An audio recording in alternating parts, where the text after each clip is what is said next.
Tawagin nyo na lahat ng mga santo. Kung ito ang makikita nyo sa ilalim ng inyong tulay.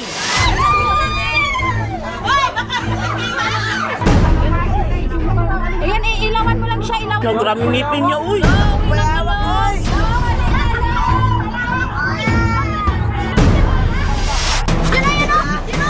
Isang higanting buwaya na ayon sa mga residente, Ang laki niya, uy. Napakakalaki, oh.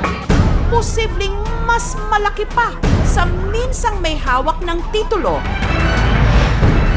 na world's largest crocodile in captivity, ang 20 feet at 1,000 kilos na si Lolo. Kita mo tali? Malaki. Malaki.